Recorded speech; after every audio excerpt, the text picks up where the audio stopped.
Okay, so, we're diving into Brené Brown's Daring Greatly today, and just even skimming the excerpts you sent over, it's pretty clear that this book challenges some, like, really deep-seated ideas about how we operate in the world. It really does. Brené Brown is, I mean, she's known for being able to connect research with stories in a way that just makes it click. Like as a researcher and professor, her work on vulnerability, shame, leadership, it's reached so many people. And I think a lot of us probably remember that TED Talk she did that kind of brought those ideas into the mainstream. Yeah, definitely. And for this deep dive, I think what we really want to do is get to the heart of how Daring Greatly, like, reframes how we think about vulnerability. Yeah. So we want to see how it connects to courage, to actually achieving things in a way that's clear and that people can actually apply. Right. So should we start with maybe the biggest, like, mind shift? The idea of vulnerability itself? Yeah. I mean, I think the first thing most people think of when they hear vulnerability is like weakness, right? Like you're Yeah. exposed, you could get hurt. Yeah. Totally. It feels like the opposite of strength, like something you protect yourself from. Right. But Brown argues something completely different. She says, and this is a really important quote, uh, vulnerability sounds like truth and feels like courage. Truth and courage aren't always comfortable, but they're never weakness. And what's so interesting is that it's not about like spilling your guts to everyone. It's about the courage to be authentic, Mm, to show up as who you really are, even when there's a chance of, rejection or failure. Like think about leaders when they're willing to be open about challenges or admit mistakes. They're not oversharing, but they're demonstrating authenticity. yeah. And that creates something called psychological safety within their teams. hmm It makes it okay for people to take risks to contribute openly. That makes so much sense. It's like creating a space where it's okay to be human. Hmm. And the source actually gives a really practical takeaway here. Hmm. Share one honest struggle or fear with someone you trust. It strengthens relationships.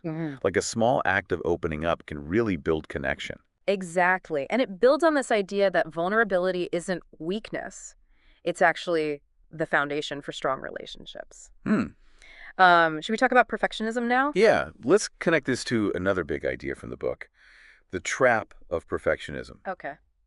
So perfectionism, Mm. that drive to be flawless. Yeah. The book really makes a distinction between that and just striving for excellence, right? Yeah. It's not about healthy ambition. Perfectionism, it comes from a place of deep fear, Oh, fear of failure, of being judged. And if we think about it, like that fear can be so limiting. hmm It keeps us from taking risks, from sharing creative ideas, because we're terrified of not getting it exactly right. So by trying to be perfect, we actually sabotage our chances of growing and really succeeding. Right. That's a big insight. If you're constantly worried about messing up, you're less likely to push yourself, step outside your comfort zone and actually learn.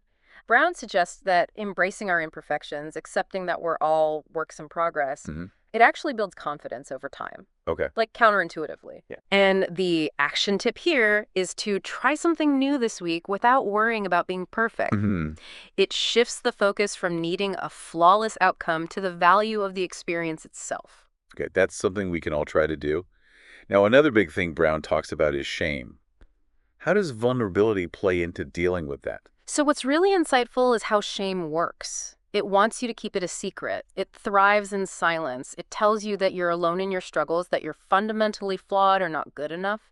And the more we try to hide those feelings, the stronger they become. It's like carrying around this weight that you're trying to pretend isn't there. Exactly. But Brown gives us a way to, like, unpack that, right? Absolutely. She talks about the power of sharing our stories, hmm of talking about our experiences with empathy and understanding. hmm And the source specifically says, if we can share our story with someone who responds with empathy and understanding, shame can't survive. hmm So, that practical step that they offer is if something is weighing on you, you talk to a trusted friend or mentor. So vulnerability becomes a way to, like, disarm shame by bringing it out into the open and connecting with others. Right. And that leads us to this idea of daring greatly, which is really about living a full life. It's not about not being afraid. It's about having the courage to show up, even when there's a chance you might fail or be criticized. And this connects to leadership, too. Being an authentic leader means being willing to be vulnerable. Exactly. The book talks about how effective leaders are the ones who can acknowledge their mistakes, encourage open communication. Yeah. They create environments where their teams feel safe to take risks, to be innovative. When vulnerability is present, you get trust, you get psychological safety, and ultimately better team performance. Hmm. And there's a quote here that I think sums it up perfectly. To love ourselves and support each other in the process of becoming real is perhaps the greatest single act of daring greatly. That's a really powerful statement. So for everyone listening, the main message from our deep dive into Brené Brown's work is this. Vulnerability, it's not a weakness.